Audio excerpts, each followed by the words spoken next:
नमस्कार भक्तजनों, कैसे हैं आप सब। आशा करते हैं माता रानी की कृपा से आप सभी कुशल मंगल होंगे। आज हम इस वीडियो में माता रानी के तीसरे स्वरूप माँ चंद्रघंटा की कथा तथा उनके भोग के बारे में जानेंगे। धार्मिक मत है कि शारदीय नवरात्र के तीसरे दिन श्रद्धा भाव से माँ चंद्रघंटा की उपासना करने से साधक की सभी मनोकामनाएं यथाशीघ्र पूर्ण होती हैं। साथ ही घर में सुख समृद्धि और खुशहाली आती है। अगर आप भी माँ चंद्रघंटा की कृपा के भागी बनना चाहते हैं तो विधि पूर्वक माँ की पूजा उपासना करें। साथ ही पूजा के समय व्रत कथा का पाठ अवश्य करें। देवी का यह स्वरूप परम शांतिदायक और कल्याणकारी है। इस देवी की आराधना से साधक में वीरता और निर्भयता के साथ सौम्यता और विनम्रता का विकास होता है। इनके शरीर का रंग सोने के समान बहुत चमकीला है। इस देवी के 10 हाथ हैं। वे खड्ग और अन्य शस्त्र शास्त्र से विभूषित हैं।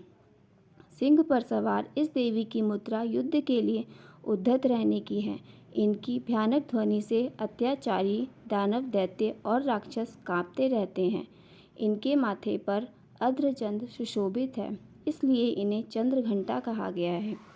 साथ ही माँ चंद्रघंटा की पूजा अर्चना करने से हर तरह के भय से मुक्ति मिलती है। साथ ही यह भी मान्यता है कि माँ चंद्रघंटा की कथा का पाठ करने से शरीर के सभी रोग और कष्ट दूर होते हैं।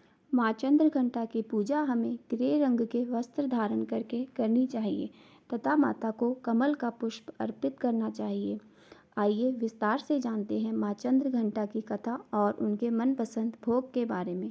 दुर्गा माँ ने असुरों का संहार करने के लिए चंद्रघंटा का रूप धारण किया था। माँ दुर्गा का पहला रूप माँ शैलपुत्री और दूसरा रूप माँ ब्रह्मचारिणी स्वरूप है, जो भगवान शंकर को प्राप्त करने के लिए माना जाता है। जब माँ ब्रह्मचारिणी भगवान शंकर को पति रूप में प्राप्त कर लेती हैं, तब वह आदि शक्ति के रूप में प्रकट होती हैं और चंद्रघंटा बन जाती हैं।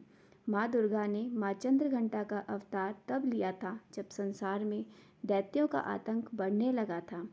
साथ ही उस समय महिषासुर का भयंकर युद्ध देवताओं से चल रहा था। महिषासुर देवराज इंद्र का सिंहासन प्राप्त करना चाहता था। वह स्वर्गलोक पर राज करने की इच्छा पूरी करने के लिए यह युद्ध कर रहा था। ऐसे हुई माँ चंद्रघंटा की उत्पत्ति। जब देवताओं को महिषासुर की इच्छा का पता चला तो वे बहुत परेशान हो गए और भगवान विष्णु, ब्रह्मा और महेश के सामने पहुँचे। ब्रह्मा, विष्णु और महेश ने देवताओं की बात सुनकर क्रोध प्रकट किया और क्रोध आने पर उन तीनों के मुख से जो ऊर्जा निकली, उस ऊर्जा से एक देवी अवतरित हुई। उस देवी को भगवान शंकर ने अपना त्रिशूल, भगवान विष्णु ने अपना चक्र, इंद्र ने अपना घटा, सूर्य ने अपना तेज और तलवार और सिंह प्रदान किया। इसके बाद माँ चंद्रघंटा ने महिषासुर का वध किया और सभी देवताओं की इसी प्रकार रक्षा की। वैसे नवरात्रों में माँ दुर्गा के 9 रूपों को अलग अलग तरह के भोग चढ़ाए जाते हैं, पर माना जाता है कि माँ चंद्रघंटा को दूध से बने पदार्थ बहुत प्रिय होते हैं। आप इस दिन माता रानी को खीर भी चढ़ा सकते हैं, इसलिए माँ को केसर या साबूदाने की खीर का भोग लगा सकते हैं।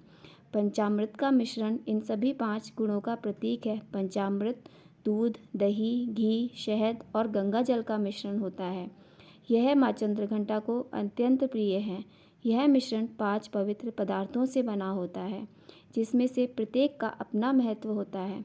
दूध को शुद्धता का और पोषण का भी प्रतीक माना जाता है, इसलिए अगर आपके कुछ ना प्राप्त हो तो आप माता रानी को सिर्फ कच्चा दूध भी चढ़ा सकते हैं। दही भी माँ चंद्रघंटा को बहुत प्रिय है। आप दही को या सादा या फिर फलों के साथ मिलाकर भी चढ़ा सकते हैं। आपको मेरा ये वीडियो कैसा लगा, ये कमेंट करके ज़रूर बताएं। अगर ये वीडियो पसंद आए तो लाइक और मेरे चैनल को सब्सक्राइब ज़रूर करें।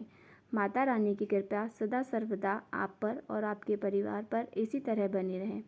तो फिर मिलते हैं किसी और नए वीडियो में। जय माता दी।